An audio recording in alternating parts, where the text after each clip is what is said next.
Assalamualaikum warahmatullahi wabarakatuh. Apa kabar teman-teman pemirsa semua? Hari ini kita kembali kepada forum perbincangan di Lincah, Pak Karso. Sugeng sonten Pak Karso. Sugeng sonten Asis. Matur nuwun berkenan untuk menerima kami kembali. Saya matur nuwun sangat yang Kerso rawuh ini gabung di Lincah. Melanjutkan yang kemarin sudah kita sampaikan tentang pendidikan dalam bulan Ramadan. Orang kemudian bertanya Pak Karso, kalau begitu sebagai sebuah ibadah yang membentuk manusia kepada kebaikan, dia punya manfaat yang besar di balik itu. Apa yang bisa Pak Karso sampaikan ke kita semua? Dalam pandangan saya sebenarnya banyak manfaat dari ibadah puasa, tetapi setidaknya bagi saya melihat ada 3 yang utama. Pertama itu melatih apa yang disebut sebagai kesabaran, jarang orang sabar itu. Yang kedua adalah ikhlas, supaya orang ikhlas, dan kemudian yang ketiga itu meningkatkan ketakwaan atau orang kemudian lebih dekat pada Allah Tuhan Yang Maha Kuasa.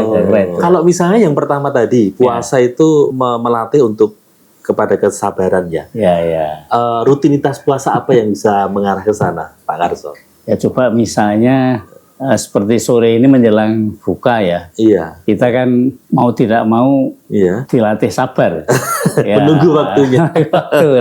itu contoh misalnya begitu. Dari pagi sahur sampai berbuka ada yang tidak boleh dilakukan, bahkan banyak yang tidak dilakukan. Itu adalah sesuatu yang sebenarnya orang bisa kok melakukan, tetapi tidak boleh, harusnya cara Jawanya ngempet sih gitu. Menahan diri itu adalah bagian dari sabar itu. Memang banyak kalau kita cari dalil-dalil gitu di dalam Al-Quran itu memang ajaran sabar itu adalah sesuatu yang sangat penting. Jadi misalnya di dalam surat Al-Anfal ayat 46 seingat saya itu ada wasbiru innallaha ma'as-sabirin, bersabarlah karena sesungguhnya Allah beserta orang-orang yang sabar. Itu contohnya seperti itu. Nah, kesabaran dalam hal ini dilatih, memang disengaja. Orang sebenarnya kalau tidak dilatih, memang tidak bisa akan mendapatkan, kira-kira begitu. Gitu ya. Ini misalnya di dalam surat Al-Asr itu ada wal asri innal insana lafi khusrin fatawassaw bisabr. Terakhir mengingatkan dalam kesabaran. Itu pun orang itu karena kalau tidak diingat-ingatkan, tidak dilatih, makanya sabar, baik yang menjalankan maupun yang mengingatkan memang harus sabar seperti itu. Sekiranya kan hampir semua ibadah itu memerlukan kesabaran. Betul. Ada waktunya, ada prosesnya gitu. Tapi intinya kemudian kalau itu dibawa kepada yang kemarin kita bicarakan itu, kesalehan sosial. Interaksi antar umat manusia itu, apa sabar itu juga memegang peranan yang penting Pak Karso? Sabar itu bagian dari proses menuju proses pada hasil gitu. Nah kalau kesalehan itu kan sebenarnya sudah hasil. Nah sabar itu caranya orang untuk kemudian bisa saleh, baik kesalehan individu maupun kesalehan sosial, maka sabar itu menjadi penting. Itu salah satu manfaat dari berpuasa tidak di bulan Ramadan. Tapi berarti sabar itu kan tidak hanya menahan amarah, Tidak hanya. Sabar itu artinya berusaha sungguh-sungguh dan yakin bahwa apa yang diharapkan itu akan tercapai. Akan itu sabar. Lalu kemudian pada poin yang kedua tentang manfaat puasa tadi disinggung soal keikhlasan. Keikhlasan itu apakah artinya tidak mengharapkan pahala atau bagaimana? Itu ikhlas itu di dalam, kalau kita sholat itu kan ada ungkapan inna sholati wa nusuki wa mahyaya wa mamati lillahi rabbil alamin. Sesungguhnya sholatku, ibadahku, apalagi hidupku dan matiku semata-mata hanya untuk Allah Tuhan Yang Maha Kuasa, pemilik seluruh alam ini. Itu artinya bahwa puasa sebagai pendekatan diri kepada Allah Tuhan Yang Maha Kuasa ini memang berserah diri dan ikhlas supaya Allah kemudian mengabulkan semua yang dihajatkan atau diharapkan oleh umatnya. Iya, iya. Nah, itu butuh perjuangan. Nah, itu semuanya kita serahkan kepada Allah. Lebih-lebih misalnya di dalam salah satu hadis itu mengatakan bahwa semua amal ibadah manusia itu untuk yang bersangkutan. Tapi khusus puasa adalah untukku Allah. Dan Allah juga yang akan memberikan ganjaran. Nah, seperti itu misalnya. Ini bagian dari ikhlas tadi.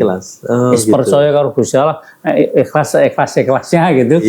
Insya Allah nanti akan diberi. Gitu. Lalu orang yang ikhlas itu cirinya menawa-mawon. Iya, orang yang ikhlas itu cirinya ya pertama kan sepenuhnya pasrah kepada Gusti Allah ya. Serah kepada Allah bahwa saya ini ada, kan juga sebenarnya masing-masing kita itu nggak pernah berharap dulu ada, ngerti? Iya. Dari rahimnya siapa kita juga nggak tahu kan? Bener, kita masing-masing dengan rahim ibu kita ya nggak tahu dulu, tapi nah itu artinya ada proses di mana Allah menciptakan kita, ya kita berserah diri aja kepada Allah Subhanahu Wa Taala. Nah ini salah satu ciri ikhlas tadi, berserah diri kepada Allah dan kemudian sepenuhnya mengharap istilahnya trust, percaya itu ya. Supaya Gusti Allah, tapi dosa sing ngatur ya seperti itu ya. Kalau seperti itu apa enggak membawa orang tidak melakukan sesuatu gitu ya? Sudahlah, enggak usah dikerjakan aja, percaya dengan kuasa dari Allah gitu. Ya itu kan ada takdir ya. Takdir. Takdir itu adalah sesuatu yang sebenarnya mungkin sifatnya ada hal-hal yang sifatnya umum gitu. Mungkin barangkali masih sesuatu dari dosen ngajar apa, bidang apa, mungkin juga lah itu butuh perjuangan kan, seperti itu misalnya seperti itu ya, ya serahkan sepenuhnya kepada Allah seperti itu ya. Jadi itu esensi dari keikhlasan sebetulnya. Betul. Dan itu apa namanya bisa ditumbuh kembangkan melalui ibadah puasa ini. Lalu yang ketiga tadi soal meningkatkan keimanan atau ketakwaan itu seperti apa sebetulnya? Semua kita umat Islam sering dengar ya. Puasa itu apa? Kan di dalam surat Al-Baqarah 183 itu la'allakum tattaqun. Seperti itu ya. Ini untuk takwa lah. Untuk menjadi takwa itu memang butuh suatu proses. Tapi mohon diketahui kita semua, pada dasarnya manusia itu kan sebenarnya cenderung kepada kebaikan ya. Fitrahnya itu adalah baik. Jadi kalau sedang tidak baik itu sebenarnya sedang lupa atau mungkin kan manusia itu tempat salah dan lupa ya. Itu perlu diingatkan. Nah, diingatkan tadi bagian dari upaya-upaya yang sabar, kemudian ikhlas seperti itu tadi. Nah, kalau kita melakukan puasa dengan sebaik-baiknya, dengan setertib-tertibnya, penuh percaya atas imbalan yang Allah akan berikan, dilakukan dengan penuh sabar, insya Allah lah puasa kita ini akan menuju suatu hasil, yaitu mutakin. Orang yang takwa lah. Orang takwa itu adalah orang-orang yang beramal soleh gitu ya. Beramal soleh itu artinya tidak berbuat hal yang tidak baik, kira-kira seperti itu. Dan itu berarti kalau istilah umumnya ya mengerjakan apa-apa yang diperintahkan Allah dan menghindari apa-apa yang dilarang, seperti itu. Nah ini butuh latihan. Latihannya puasa itu. Puasa. Nah alhamdulillah kita ini ya seperti saya usia 68 itu berarti paling enggak poso ini 10 tahun berarti sudah 58 tahun misalnya seperti itu ya. Ini latihannya 50 tapi kok ya rapi-api gitu. Seperti itu misalnya. Tidak bagus-bagus. Itu berarti orang harus dilatih terus begitu. Nah, itulah manusia. Jadi kalau tidak dilatih ya tempat lupa. Berarti kan sebetulnya nyambung ya. Kalau kita bisa sabar, kita bisa ikhlas, itu artinya kita bisa mengarah kepada jalan takwa sebetulnya. Nah, betul. Ya, jadi arti yang dua tadi jalan takwa hasilnya ya. Gitu. Iya. Tapi butuh dilatih semua gitu. Kalau kita ikut pendidikan, kita lulus itu kan dapat ijazah gitu. Nah, kalau takwa nanti ijazahnya apa itu, Pak Karso? Ya, ijazahnya surga. Surga. Iya. Tidak ada balasan yang ini kecuali surga kan seperti itu. Ini kalau surga itu kan sebenarnya ada surga secara sugro dan kubro. Yang kubro itu besar, itu ya nanti besok di akhirat. Oh gitu, Di end gitu ya. Tapi sebenarnya yang sugro, yang kecil-kecil itu sudah bisa dirasakan selama di dunia. Gitu. Hasil puasa pun juga kalau orang menjadi tadi dilandasi dengan untuk bisa bertakwa, kemudian prosesnya melalui sabar dan ikhlas. Betul. Nah ini insya Allah lah itu nanti mesti hal yang ditunjukkan kepada seseorang, diri kita masing-masing itu nanti, ternyata orangnya baik dan hasilnya ternyata bagus ya misalnya. Itu bahkan manfaat itu kalau di dunia akan kelihatan. Misalnya orang tuanya baik, bapak ibunya baik, itu akan kelihatan juga anak-anaknya bisa, anak keturunannya baik seperti itu misalnya. Sebaliknya juga kalau misalnya orang tuanya tidak baik, itu yang menerima hasilnya juga anak-anaknya, turunannya seperti itu misalnya. Gitu, sikap-sikap baik tadi kan sebetulnya tetap harus dipelihara setelah puasa selesai. Itu yang penting. Nah, itu bagaimana cara kita bisa istiqomah itu?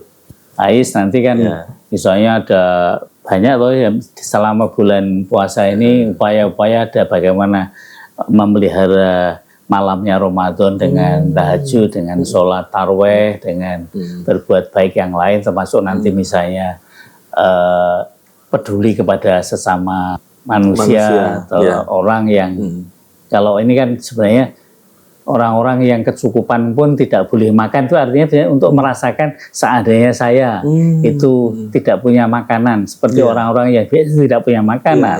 Nah, itu kan ada perasaan untuk iba, kemudian semacam merasakan dan kemudian insya Allah itu dipelihara. Nanti misalnya ada zakat. Gitu. Nah, itu kan. Terus akhirnya berbuat baik sama manusia yang lain, seperti itu cara memelihara itu ya tentu harapannya setelah puasa itu nanti setidaknya sama selama bulan Ramadan, setidaknya kurang sedikit gitu, syukur-syukur lebih bagus ya. Ternyata luar biasa ya, 3 hikmah atau manfaat kita menjalankan ibadah puasa tadi Pak Karso ya. Ada sabar, ada ikhlas, dan ada takwa gitu. Itu kalau bisa kita jalankan secara konsisten, insya Allah jadi mahkota kehidupan kita. Insya Allah begitu betul. Ini menarik Pak Karso, tapi waktu juga yang dibatasi. Kita harus bersiap-siap sebentar lagi berbuka. Sudah disiapkan minum dan air putih walaupun. Matur nuwun Pak Karso untuk kesempatan dan waktunya. Sobat pemirsa, demikian akhir perbincangan kita dalam episode ini di Lincah Pak Karso. Intinya bahwa dalam menjalankan ibadah puasa, kita akan memperoleh kesabaran, keikhlasan, dan takwa. Mudah-mudahan Allah berkenan menguatkan kita agar kita bisa melakukan ketiga hal tersebut. Terima kasih, jumpa lagi dalam episode berikutnya. Assalamualaikum warahmatullahi wabarakatuh. Terus Mas. Tapi berbuka di sini sudah ada hidayah.